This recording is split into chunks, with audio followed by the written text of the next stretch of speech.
नमस्कार, आप देख रहे हैं Neelam times media. Neelam times media में आपका स्वागत है। आइए नजर डालते हैं आज के मुख्य समाचार।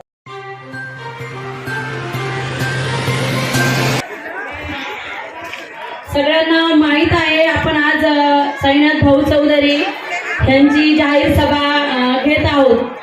आपण सांगायला कोणालाच गरज नाहीये, 30 वर्षामध्ये जे कामं झालेले आहेत त्यानंतर कुठलीही एकही वास्तू, कुठली प्रतिमा, कुठलं काहीच काम दुसरं झालेलं नाहीये आणि ते त्यांच्या वडिलांनी अर्थात यशवंत साहेब चौधरी यांनी केलेलं आहे।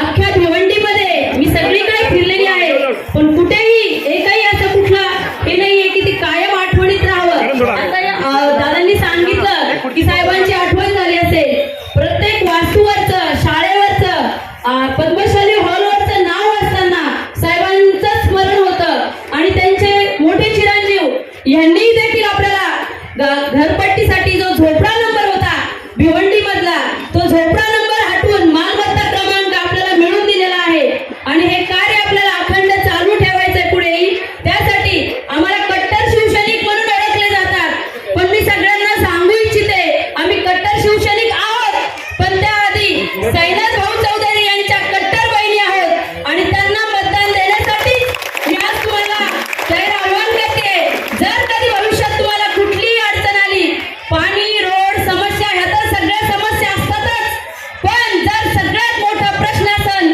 तर तो स्त्री संरक्षणाचा आहे आणि तो प्रश्न चौधरी घराण्याशिवाय कोणीही थांबवू शकत नाही। त्यांनी जे कार्य केले आतापर्यंत, तो एक आम्हाला शिवसेनेमध्ये दिघे साहेबांची जे प्रतिमा असते ती मला साईनाथ भाऊमध्ये दिसते। प्रत्येक स्त्रीचा आदर, सत्कार आणि पाहण्याची दृष्टिकोन जो आहे त्यांचा, तो मला कुठल्याही आतापर्यंतच्या राजकीय क्षेत्रामधल्या पुरुषामध्ये दिसला नाही।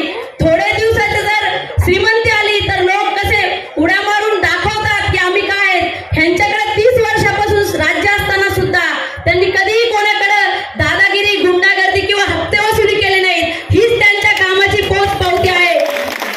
अगर मराठी सगळ्यांना समजत नसेल तर मी हिंदीत सुद्धा 2 शब्द सांगू शकते। अगर आपको किसी भी चीज की अगर जरूरत पड़ती है तो फार्म हाउस के दरवाजे आपके लिए हमेशा खुले होते हैं। सभी यहाँ पे किसी जात धर्म का द्वेष नहीं किया जाता, यहाँ पे पूछा नहीं जाता कि आप कहाँ से आए हो, किस पक्ष के हो। आम्ही कायम शिवसेनेत असून देखील त्यांनी कधीच आमचा तिरस्कार केला नाही आणि या चौकाचं जर आपल्याला संरक्षण करायचं असेल तर चौधरी घराण्याशिवाय पर्याय नाही, हे सगळ्यांनी ठरवलं पाहिजे। माझं एकच सगळ्यांना विनंती आहे, सकाळी उठून जर आपण फ्रेश होतो, ती कप बशी तिच्यात चहा टाकून पितो, ती आपली निशाणी आहे। म्हणजे आपला चौक, आपली वार्ड क्रमांक 22 जर फ्रेश करायचा असेल तर साईनाथ भाऊ शिवाय आपल्याला पर्याय नाही, हे सगळ्यांनी ठाम मताने ठरवा।